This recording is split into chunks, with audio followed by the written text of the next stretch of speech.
नमस्कार मंडळी, कसे आहात सगळे? मजेत ना? मजेतच असलं पाहिजे. आत्ता येता 27 फेब्रुवारी आपण प्रोटीन्स वर्ल्ड डे म्हणून साजरा करणार आहोत. त्याच अनुषंगाने आज आपण हाय प्रोटीन रिच रेसिपी बघणार आहोत.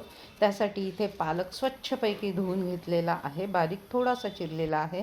त्याच्यात काही लसणाच्या पाकळ्या घालून त्याची छानपैकी गडद अशी प्युरी तयार केलेली आहे. आता एका कढईत 1 टेबलस्पून तेल घेतलेले आहे. तेल चांगले गरम होऊ दिलेले आहे. तेल पण 1 ते 1.5 टेबलस्पून घ्यायचे आहे. आजकाल प्रोटीन्सच्या कमतरतेमुळे बरेच आजार होतात. सारखे गोड खाण्याची इच्छा होणं हे सुद्धा प्रोटीनच्या कमतरतेचंच एक रिझन आहे. शिवाय वारंवार भूक लागणे, केस गळणे, नखं तुटणे हे सुद्धा प्रोटीन्सच्या कमतरतेमुळे होणारे आजार आहेत.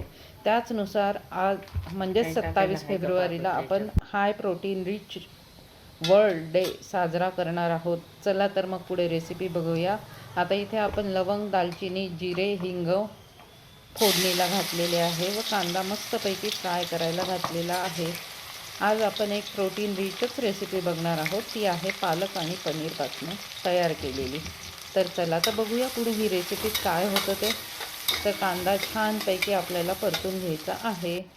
परततानाच त्यात आपल्याला चवीनुसार मीठ घालायचे आहे. त्यामुळे कांदा अर्थातच लवकर नरम होतो व मस्तपैकी फ्राय केला जातो. आता हे आपण पनीरचे काप घातलेले आहेत. तुमच्या आवडीनुसार तुम्ही ते घालू शकतात व छानपैकी पनीर पण फ्राय करून घ्यायचे आहे. आता यात आपण हळद घातलेली आहे. हळद छानपैकी फ्राय करून घ्यायची आहे आणि पूर्ण परतून होईपर्यंत वेगवेगळे मसाले घालायचे आहेत. त्यात लाल तिखट घालायचं आहे, कांदा लसूण मसाला घालायचा आहे, शिवाय किचन किंग मसाला घालायचा आहे, धने जिरे पूड घालायचे. हे सगळ्यांचं प्रमाण 1 टीस्पून इतके आहे. तुमच्या आवडीनुसार तुम्ही कमी जास्त करू शकता. आता हे छानपैकी उकळी आल्यानंतर आपल्याला अर्थातच पालकाची प्युरी तयार केलेली त्यात घालायची आहे. बघा ना किती ओरिजिनल आणि मस्त कलर आलेला आहे पालकाला, खरंच की नाही? त्याच्यात कलर बिलकुल घातलेला नाही. फूड कलरचा इथे कुठेही उपयोग केला गेलेला नाही.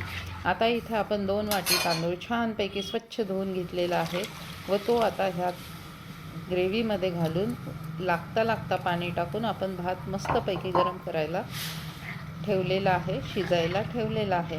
आता याला छानपैकी उकळी आल्यानंतर व त्यातले पाणी आटल्यानंतर आपल्याला तो झाकून ठेवायचा आहे, वाफेवर शिजवायचा आहे. कशी वाटते आपली हाय रिच प्रोटीन रेसिपी? नक्की मला कळवा आणि आवडल्यास शिल्पाज मॅजिकल फूड सिक्रेटला लाईक आणि सबस्क्राईब करा. नक्की ही पौष्टिक आणि उपयुक्त अशी प्रोटीनची रेसिपी करून बघा व मुलांना पण नक्कीच आवडेल आणि लहानांपासून सगळ्यांनाच आवडणारी आहे. नक्की कळवा. Thank you so much.